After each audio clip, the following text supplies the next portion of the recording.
Hello and a very warm welcome to another edition of World Panorama, the only show that gets you a weekly roundup of all that's happening in the international arena. I'm Sana Khan. Before we get you detailed reports, a look at the top stories. World Panorama gets you a glimpse of how safe are we in the air. Even international efforts seem dwarfing in the massive search for the missing hundreds on MH370. A war of sanctions is triggered off between Russia and the West, even as the upper house of Russian parliament clears annexation of Crimea. Iran nuclear deal proves elusive, but hopes are raised. IAEA says Iran is meeting commitments. And later on the show, get a lowdown on all that's creating a buzz in showbiz, from the red carpet premiere of Divergent to a sneak peek of the Bondmobile exhibition in London.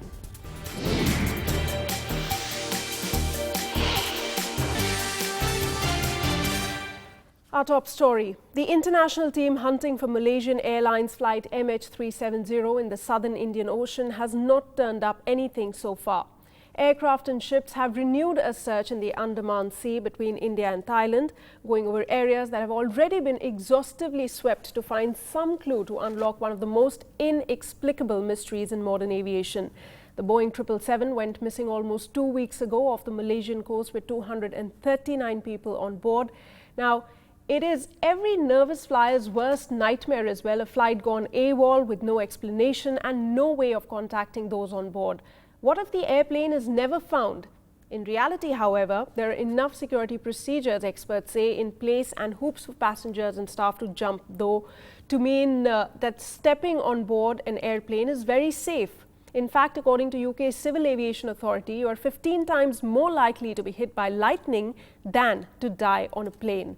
Airport security tightened after September 11 attacks. The so-called toothpaste bomb threats were followed by restrictions on flying with liquids and hand luggage. So will the recent disappearance impact how we fly? Many questions come to mind after reports that we're hearing about MH370. Let's try and find some answers to them. This week, joining me in the studio is retired Air Marshal Kapil, defense and strategic expert. Thanks so much for joining me on the show. We look forward to unraveling some of the mystery that we are finding ourselves in. First up, let me start by asking you that there are indeed multiple dimensions to this incident that we're seeing. If you can perhaps put things a little in perspective for us at the beginning. Absolutely. I think this is a very pointed and a very thoughtful question, because this is just not about an accident, Sana. Nationalities involved are so many. Aircraft is owned by the Malaysians, manufactured in the US, engines are manufactured in Europe. So when you see the globalization dimension of this, that's the first point. The second is we also look at the international and the national political dimensions. You see, fierce competitors like China and Japan, India and China, they are all cooperating together. So you see, while there is competition, rivalry, when it comes to a global common like civil aviation, they are together. So this is a very interesting one. Third is, of course, the question of the theoretical aspect, which you sort of alluded to. There are no facts, no empirical data as of now. There are more theories than facts. Every global citizen has a theory. So, and this is a stunningly mysterious and baffling accident in recent aviation history. So all these larger dimensions come into play in this accident, and I think we hope that we'll be able to find it, but it looks very unlikely at this point. And perhaps even a little too late at this point. 2 weeks have already passed, but you talked about various theories doing the rounds, and I've also read about some sort of a so-called Bermuda Triangle, perhaps on this side of the globe. But what do you think? You must have been speaking to your colleagues as well, and there must be a lot of discussion around this subject. What, according to you, has really happened? Because some of the theories are actually hard to believe. No, theories will only come after you have put facts on the ground for our viewers.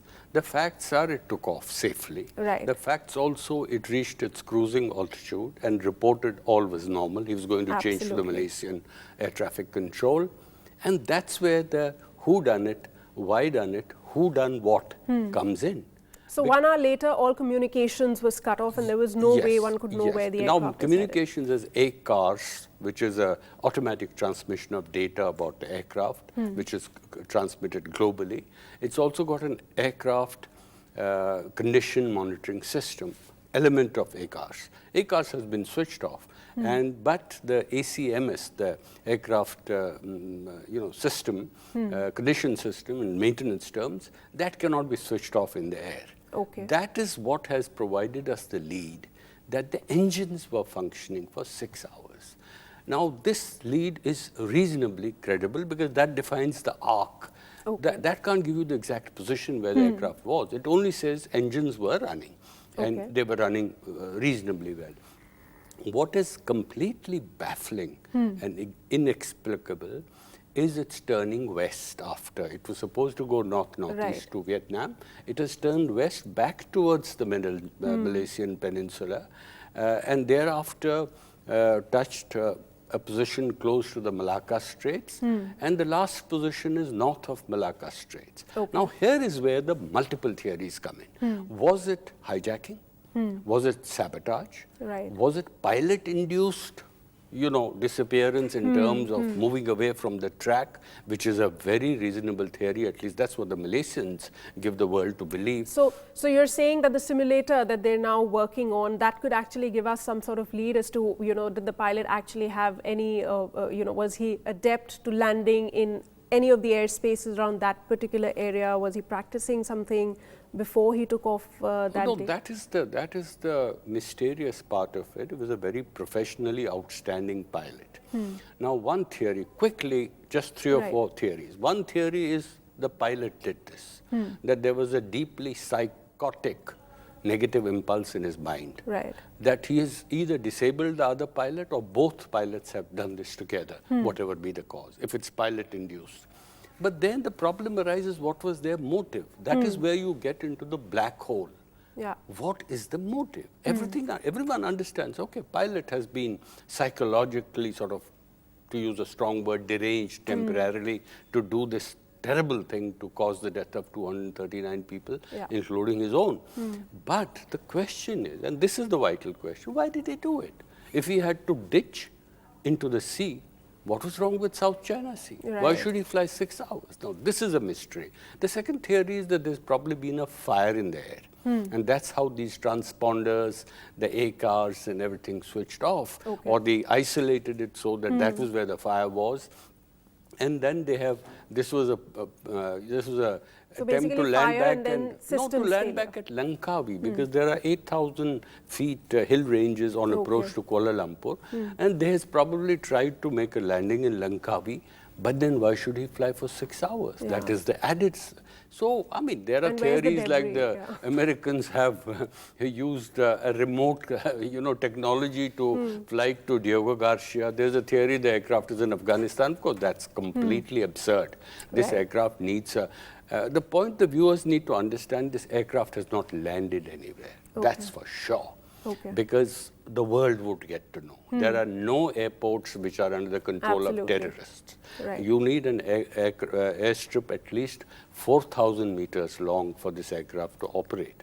So the airplane hasn't landed. But, moving on from what really happened to MH370, we'll of course know, hopefully in the coming few days once this mystery is solved. But, I want to talk about what happens post that. Now, will we have learned lessons from this, and will it do something to security procedures now? Will there be further tightened, and what can be done in such a case, because in such a case nothing can be predicted from before. Sana, that's another very thoughtful question. You see, there are many lessons. I'll come to that in a moment. But look at in the initial question you asked about the multiple dimensions. Now look at this, what this does politically. I mentioned about rivals actually cooperating. Coming together, I want to mention that there is also a political angle, which is domestic Malaysian political angle, because he was a great supporter of Anwar, the opposition leader. So that's why the government has tended to pass it on as a pilot, quote unquote, induced kind of movement. The third is the human angle. You see, what we are looking at now is the Chinese, who were 2/3 of the passengers, their families are up in arms. they're raising fundamental questions on the government. It's a human aspect that the government's single-child policy has meant that the only child a mother had or a father had has gone. Yeah. So now that's another dimension to it. Lastly, you mentioned about lightning strikes being 15 times more than aircraft. I agree entirely. But let me, with a vast flying experience, there's always a mystique about flying. You know, it's not a lightning one. It's not a question of traveling in a boat or a train, because you will be found. And here is this aircraft, nearly 4-story high building is the size of this aircraft. It's 200 feet long, 200 feet wide, huge, nearly 240 passengers inside, and we don't have a trace. But I also want to say that there are 82 aircraft of this type, and that's the sad part, about whom no one knows nothing. The Air Force lost a helicopter, Mi-8 helicopter, just off Andaman Islands, nearly 20 years ago. Never found. No one knows. Okay. Now, this is in our own waters, because finding this now is, as I said, a huge challenge. The mistake was also made by the Malaysian government, and I must put it on record. No single authority was in control. The communications to the world or the countries in the region who were trying to help were also discordant. Communication to the family were virtually absent. That's what, let's come to that, the safety measures. Now, what more can be done to ensure that, you know, an aircraft in such a scenario is not lost? There is at least some way in which one can communicate from the ground to the aircraft. Is there something like that that we can look forward to? No, in terms of technology? if your communications have been switched off, transponder is your available means to contact an air traffic control. It gives its exact position. No, it's apparently switched off the communication. But what I was talking about, the Malaysian mistake, and which is actually, in a sense, delayed the search and rescue now being done by 26 countries in a huge swath of Indian Ocean. Because if that point of time they had shared with the regional countries who were trying to help, that the Malaysian Air Force radar has actually picked up this contact. Then the search would have been in where we are doing the search now.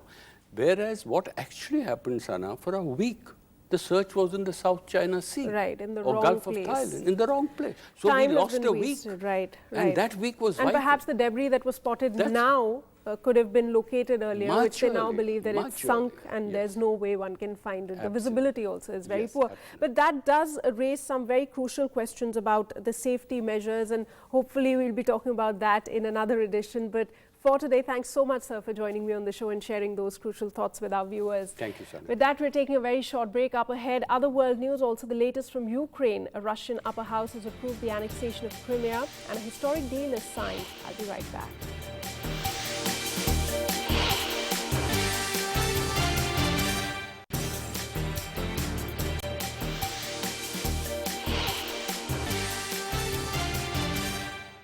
Thanks for staying with us. Two almost simultaneous signatures on Friday on opposite sides of Europe deepened the divide between the East and the West as Russia formally annexed Crimea and the European Union pulled Ukraine closer into its orbit. In this new post-Cold War order, as the Ukrainian Prime Minister called it, besieged Ukrainian troops on the Crimean Peninsula faced a crucial, critical choice. Leave, join the Russian military, or demobilize? Here's a report.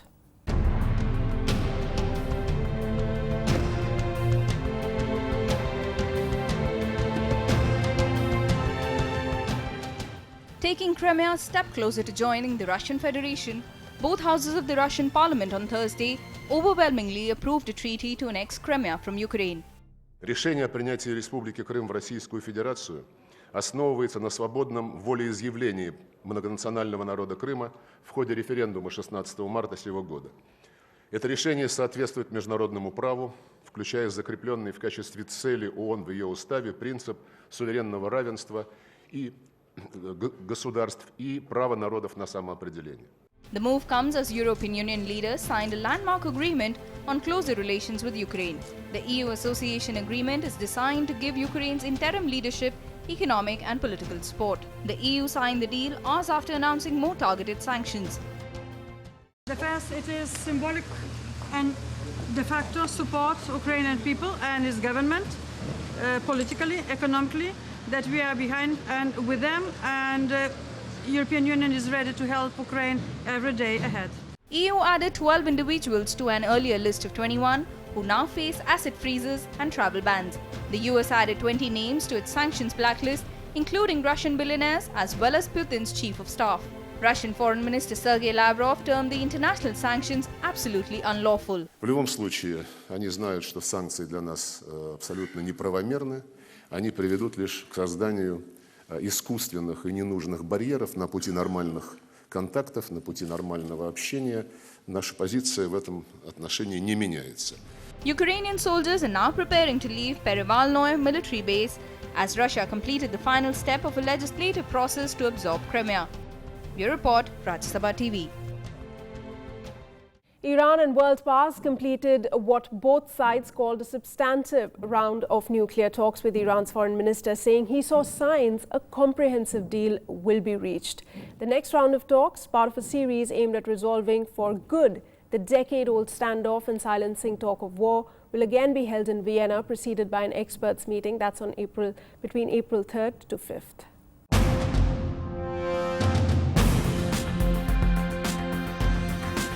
Negotiators for Iran and 6 world powers adjourned what they called substantive and useful talks on Tehran's nuclear program. Based on the framework for the negotiations established at our meeting last month, we had substantive and useful discussions covering a set of issues, including enrichment, the Arak reactor, civil nuclear cooperation, and sanctions. We will meet again from the 7th to the 9th of April in Vienna, and we will continue our work on the substantial areas which we intend to cover in a comprehensive agreement. For the time being, the West has offered Iran limited relief from sanctions in exchange for diluting the uranium it has enriched down to 3.5% from nearly 20%. According to the IAEA, Iran has been diluting its stock. At the end of this round of talks, Tehran's foreign minister voiced optimism that a July 20th deadline for settling a long-running dispute about the scope of Iran's nuclear program was within reach. ما بحث‌های بسیار محتوایی و جدی و مفید پیرامون یک رشته از موضوعات داشتیم که شامل غنیسازی راکتور عراق، همکاری‌های صلح‌آمیز هسته‌ای و تحریم‌ها بود. The talks, which started on January 20th, are expected to last till July 20th and are aimed at reaching a permanent agreement intended to ensure that Iran cannot develop a nuclear weapon, and that if it continued to have a nuclear program, it would be for exclusively peaceful purposes. Bureau Report, Rajya Sabha Television. Much else has been unfolding around the world. Here's a quick wrap of the other international news of the week.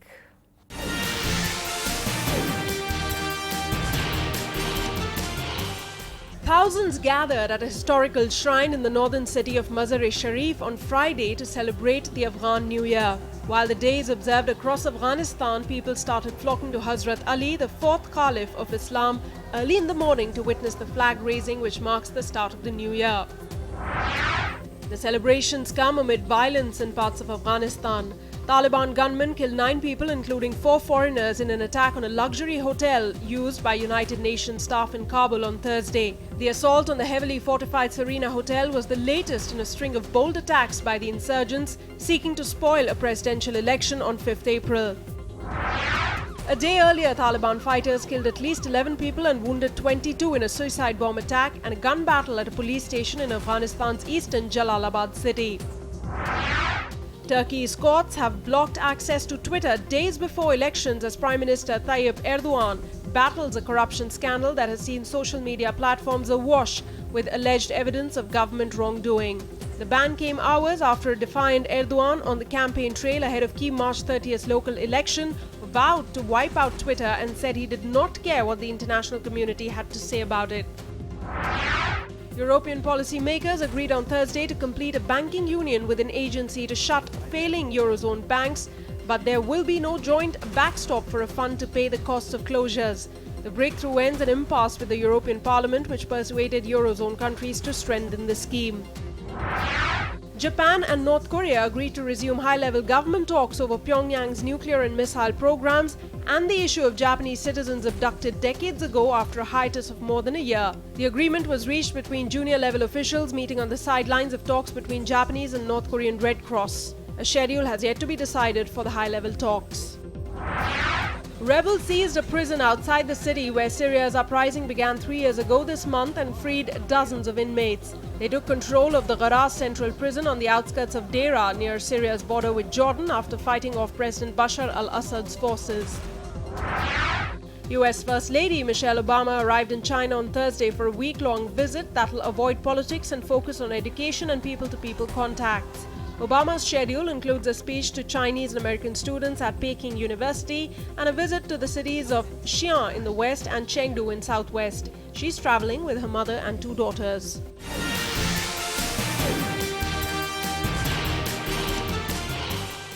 Shifting gears, time to bring you up to speed with all the sports news that you might have missed through this week. Here's all the sports action.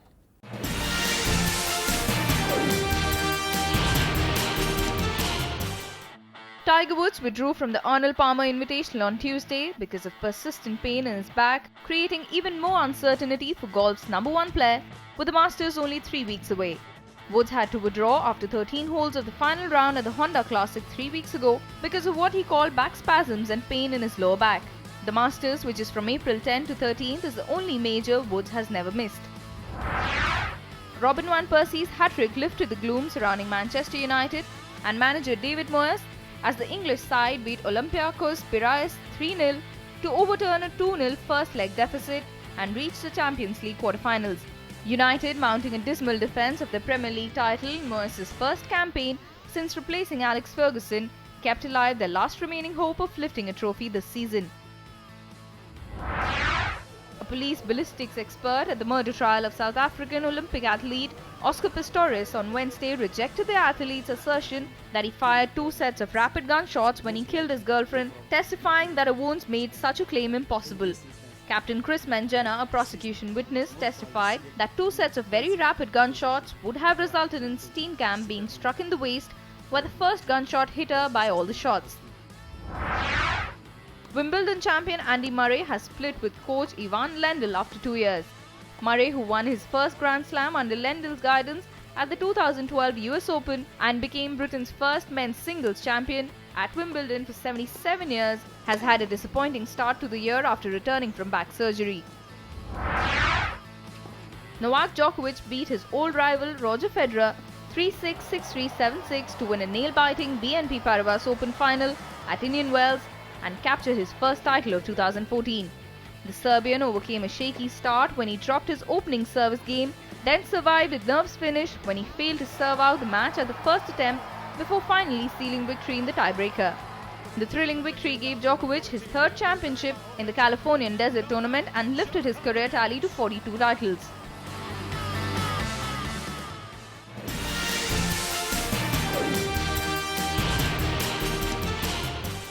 Moving on, a look at what's creating a buzz in show business. A look at the latest flicks and news from other arts and entertainment.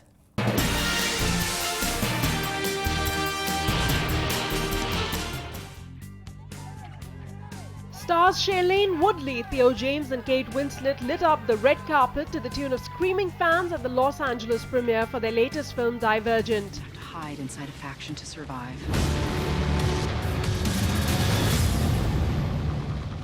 The film is based on the best-selling young adult trilogy by Veronica Roth and depicts a futuristic dystopia where all of the society is divided into different groups based on certain virtues.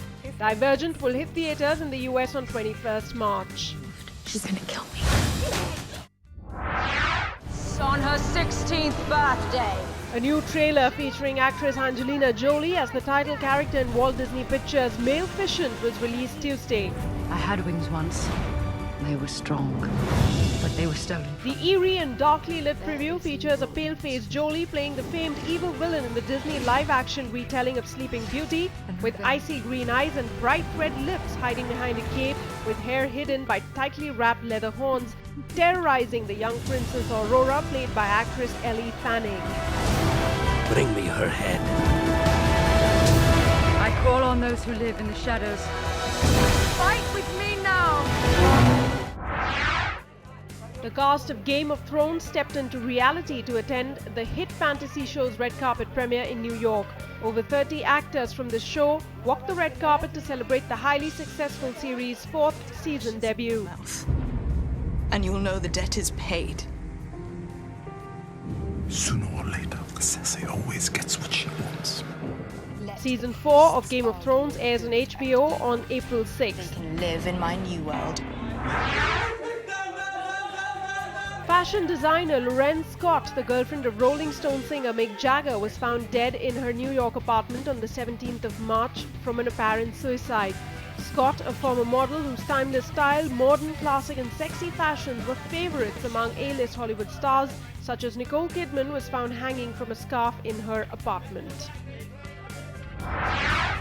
Ever since Cubby Broccoli and Harry Saltzman brought Ian Fleming's character James Bond to the big screen over 50 years ago, Bondmobiles have fascinated moviegoers.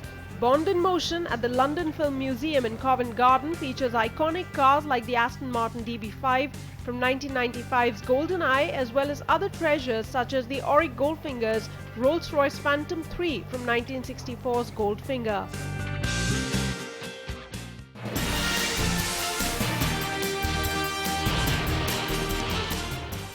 That's all we have for you in this edition of World Panorama. See you next week, same time, with more international news. Till then, you can follow us on Facebook and Twitter.